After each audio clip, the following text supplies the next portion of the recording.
أعوذ بالله من الشيطان الرجيم.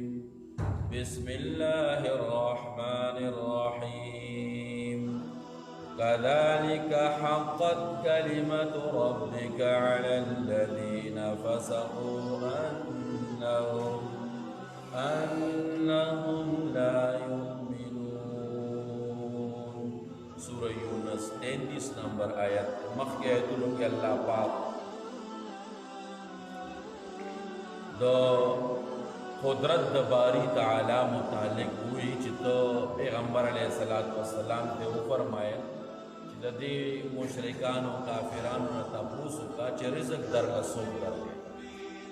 استاد وګورو د سترګو مالک امړي د ژوند او د ژوندۍ نه مړ سوق پیدا کړي د دنیا دا نظام کائنات تدبیر د امور د دنیا دا سوق چلے نو پیغمبر علیہ السلام کا اللہ پاک کوئی دی سر بغیر دی جواب نہ بل جواب نشتے چدار سر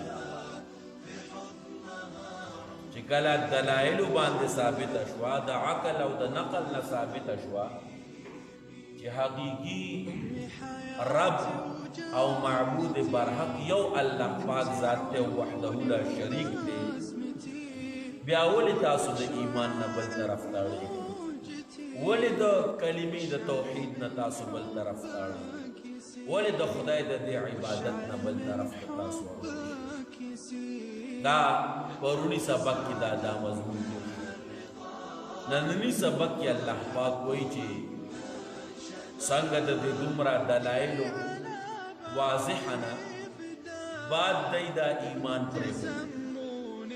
عقیدہ دا توحید پریخو دا کفر و شرک و بل پل روان دا دی دا توحید عقیدہ پریخو دل اللہ وی پدی سراستا دا رب اغا فیصلہ دا ازل ثابت شوا داخل ایمان کذالک سنگ چی دی دا توحید دا عقیدین ووڑی دا دغا شانتی حقت ثابت شوا کلمت ربکا فیصلہ دا ربستا خبر دا ربستا علی الذین پاغ خلق باندے فسقو چی نافرمانا کم نافرمانا آغا نافرمانا چی شیطان تا اللہ پاک مخ کی ویلیو دا دنیانا چی سوکستا خبرو منی استا پلار روان شو لعملان جہنم منکا وممن تبعک اجمعین زبدتانا استا دا طول پیروکارنا بدا دکا نافرمانا خلق اللہ وی پدی نافرمانو خلق باندی دا خدای فیصلہ ثابت شوا دا خدای سے فیصلہ و خبر و چی دا مخینا اللہ تعالیٰ کری و اغا دادا انہم لا یؤمنون چی یقینا دی ایمان نروی او دا با ایمان دی دنیا نزی زکر دا سرکش خلق نی پا دلیل باندی نظر شتے و بستش پا دنیا باندی قول دا ورطو آیا پیغمبر علیہ السلام حل من شرکائی آیا شتے پا دی شرکان استاسو کے سوکو من ہاگا سوکو یبدأ الخلقا چی پا اول ذل پیدا کی مخلوقو ثم یعیدو او بیائی دوبارہ جوندے کی دکا مخلوق تاسو چی چاہتا خدایان وائی دکم خدایانو چی تاسو عبادت کوئی دکتانو دیوسو دبلسو تاسو پا دی طول خدایانو صرف پا ہندوستان کی 3 کروڑ خدایان نو اللہ وی ستاسو پا دی طول خدایانو کی یو خدای دا سشتے پیغمبر علیہ السلام تا اللہ پاک وی تفوس چی پا دی طولو کی یو خدای دا سستاسو شتے چی آغا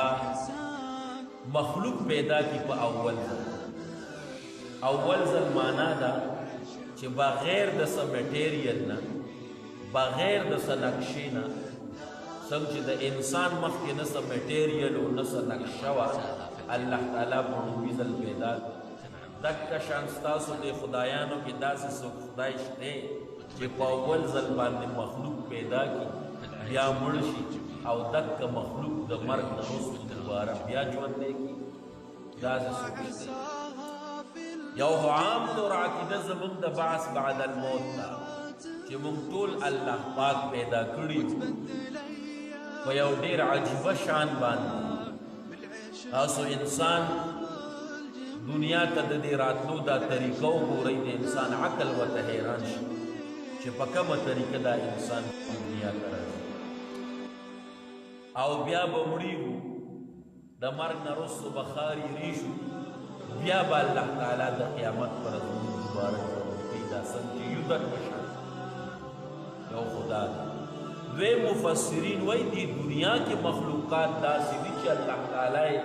ژوندی کي بیا ختم شي بیا ژوندی کي لکه رس ته وګوره سهار الله رڼایي راوخېجو انوار یې راوخېجو رس شروع شو اوس ماښام کې نور پرېوته رس ختم شو اوس دا رس به دوباره بیا څوک راخېږي سهار الله غنم زمیندار وکري غنم رالوی شي وږی پوخ شي دی ورته لوی ونیسي د ویښ جوړېږي